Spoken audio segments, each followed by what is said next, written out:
I'm sorry, I'm all sweaty. My hair is all messy. I just had my workout. Please do excuse my messy hair and my sweaty face. So let's get started with the video.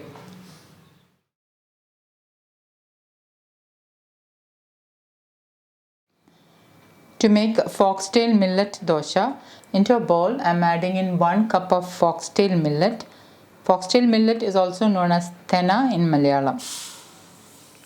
Add in 1/4 cup urad dal, 1 tablespoon methi seeds, also known as fenugreek seeds. Add in some water. So I'm going to wash and rinse this a couple of times or until the water runs clear. And once rinsed, allow the millet to soak for at least 6 hours. Millet should be soaked for at least 6 hours. The longer you soak, the more beneficial it will be. Soaking will help to release the phytic acid content in millet, which is a nutrient inhibitor. So I'm going to allow it to soak for about 6 to 7 hours. After about 7 hours, the millets, urad dal and methi seeds are nicely soaked. So I'm going to wash and rinse it a couple of times and then add it into my blender jar. Add in 1 glass water, pink Himalayan salt as needed, 2 tablespoon hand pound ponni rice. This is cooked ponni rice, and I'm going to blend this. Pour the blended batter into a bowl.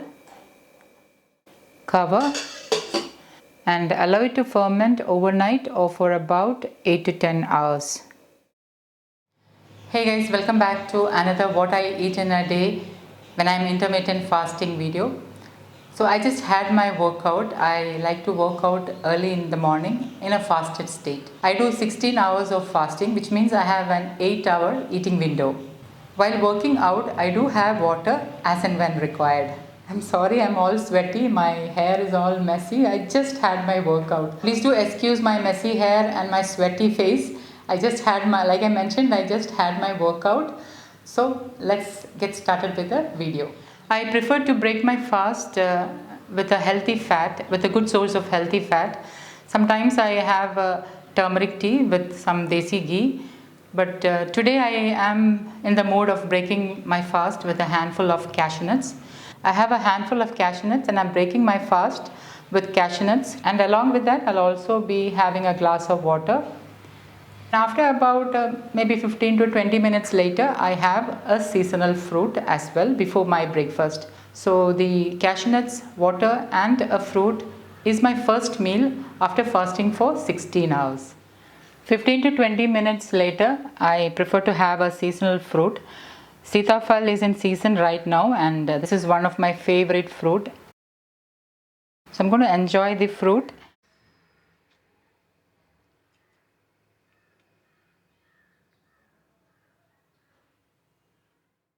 The millet dosha batter is nicely fermented.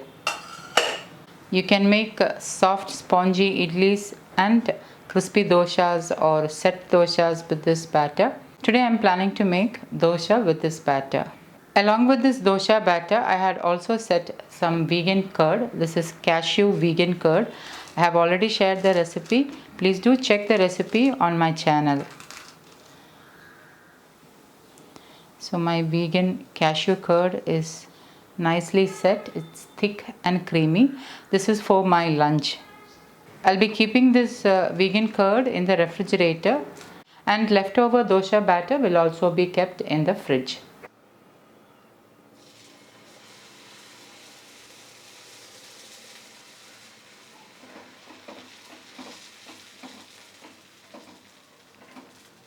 Little bit of desi ghee for some extra healthy fat. Since I made sambar today, I'm enjoying the foxtail millet dosha with homemade sambar. I have already shared my sambar recipe. I don't use any store-bought sambar powder. And because I had added in half a teaspoon of desi ghee, 1 millet dosha is more than enough for me. Millet also has more fiber than rice. So if at all I'm not feeling full, I may have another half of a dosha, but today I'm feeling full because of all the cashew nuts and the fruits I already had in my first meal. Breakfast is my second meal. So I'm going to enjoy my breakfast, and after that I'll let you know what I'm preparing for lunch. To make Baigan Raita, I've already heated my cast iron kadai and I'm adding in one Baigan, also known as brinjal, in the cast iron tawa. It's already heated. And what I'm going to do is I'm going to roast the bacon. I personally don't prefer to roast over the gas flame. I also don't prefer to cook roti over the gas flame as well. Whenever there is a need to roast a particular vegetable, this is how I do. I've already shared a roasted tomato soup recipe. Please do check it out.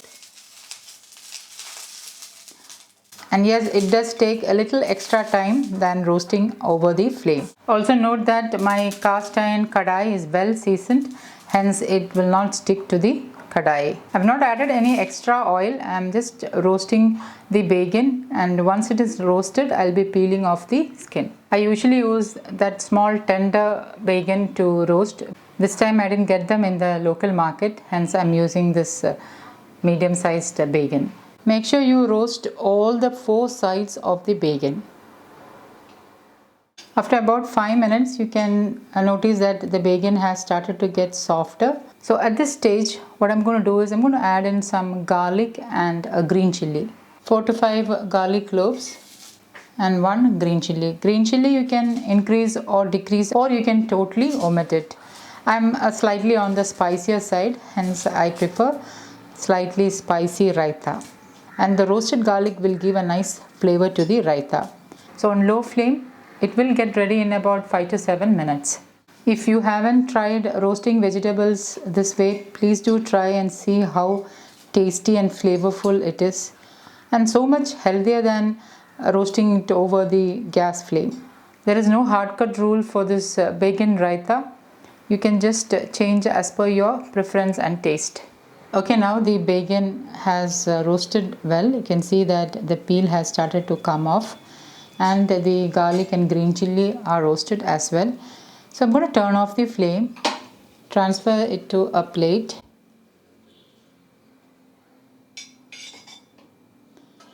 I'm seasoning my cast iron kadai with gingerly oil, also known as sesame oil. This way my cast iron kadai will stay well seasoned. So I'm going to allow the bacon to cool down a little, and then I'll peel off the skin. Okay, now it has cooled down, so I'm going to peel off the skin.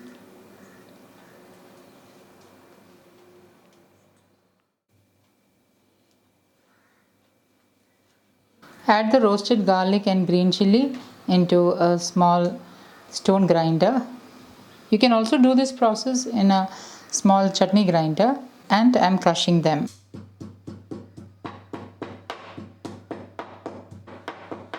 The bacon is soft and cooked nicely. I'm slicing the bacon into the chutney grinder, and I'm lightly crushing and mashing them in the stone grinder along with the roasted garlic and green chili.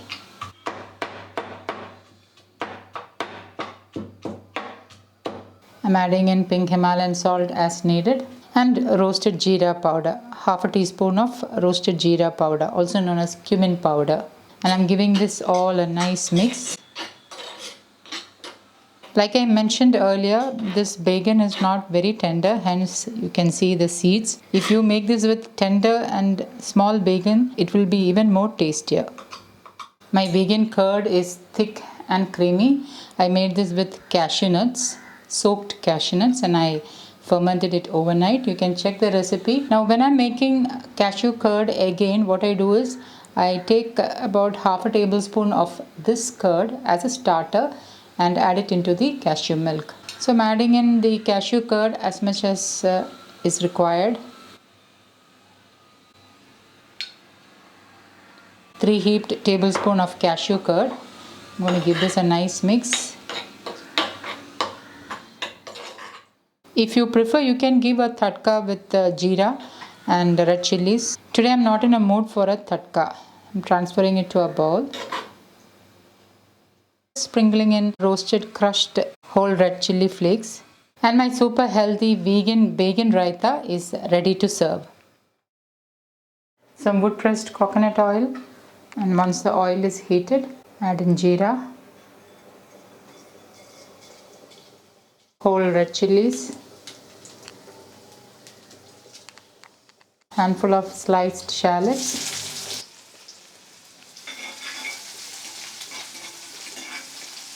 couple of garlic cloves, 1 teaspoon Kashmiri chili powder, turmeric powder. Give it a stir. Add in the chopped green amaranth leaves, pink Himalayan salt as needed. Give it a stir.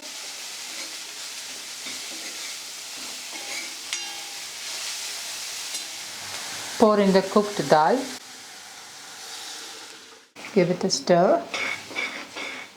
Add in homemade hing powder, also known as kayam or asafoetida. I've already shared how to make asafoetida powder at home.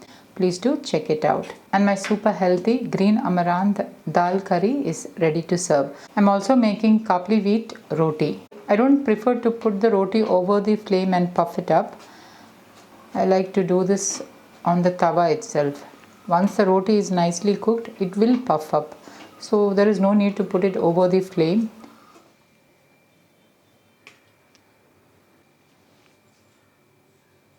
Some desi ghee. This is actually my fuel, which helps to prolong my fasting period and helps to keep me feel satiated, along with helping me to assimilate all the fat soluble vitamins. Some chopped cucumber pieces, vegan Baigan Raita,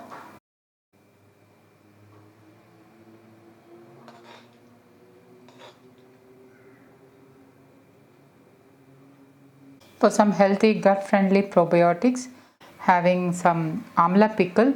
I've already shared this amla pickle recipe. Amlas are in season right now and they're a good source of vitamin C. So try to include amla also in your diet whenever they are in season, at least whenever they are in season. Pickles, when made in the traditional way, is a good source of healthy gut friendly probiotics. And my lunch is ready. So guys, I hope this video is helpful to give you an idea how to eat healthy. Thank you for watching, and until next time, take care. Bye bye.